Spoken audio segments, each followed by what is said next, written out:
রমজান মাস রহমতের মাস।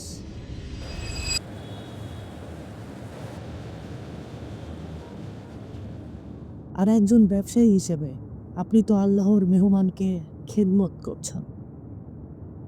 রোজাদারদের হাতে ইফতার তুলে দেওয়া, সেহরির ব্যবস্থা করা, এর চেয়ে ভালো কাজ আর কি হতে পারে? সততার সাথে ব্যবসা করা তো নবীদের সুন্নাহ।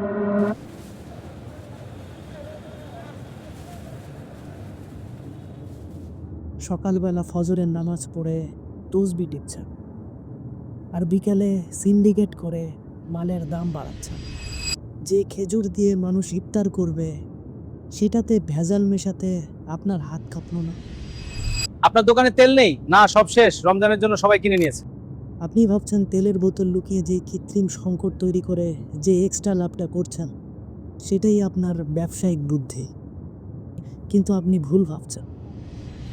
এই তেলের বোতলগুলো লুকিয়ে রাখি, রমজানের দাম বাড়বে, এরপর চড়া দামে বিক্রি করব, কেউ টের পাবে না। ওইটা আপনার সন্তান এবং আপনার পরিবারের পেটে আগুন ঢুকাচ্ছেন।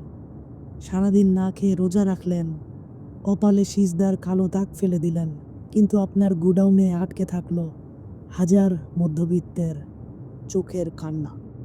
আল্লাহর কসম করে বলছি, এই কান্না আপনার 7 রাজার ধনকে জ্বালিয়ে দেওয়ার জন্য যথেষ্ট। মনে রাখবেন, কাফনের কোনো পকেট নেই। না আপনি আপনার কবরে ওই স্টক করা তেলগুলোকে নিয়ে যেতে পারবেন, নাকি আপনার ব্যাংক ব্যালেন্স।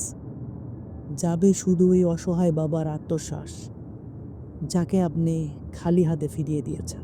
হ্যাঁ, রমজান মাস কামাই করার মাস, কিন্তু সেটা টাকার নয়, সেটা হচ্ছে নেকির। ব্যবসা করুন সততার সাথে, মানুষের ক্ষুধার সাথে নয়। সবাইকে রামাদান মোবারক।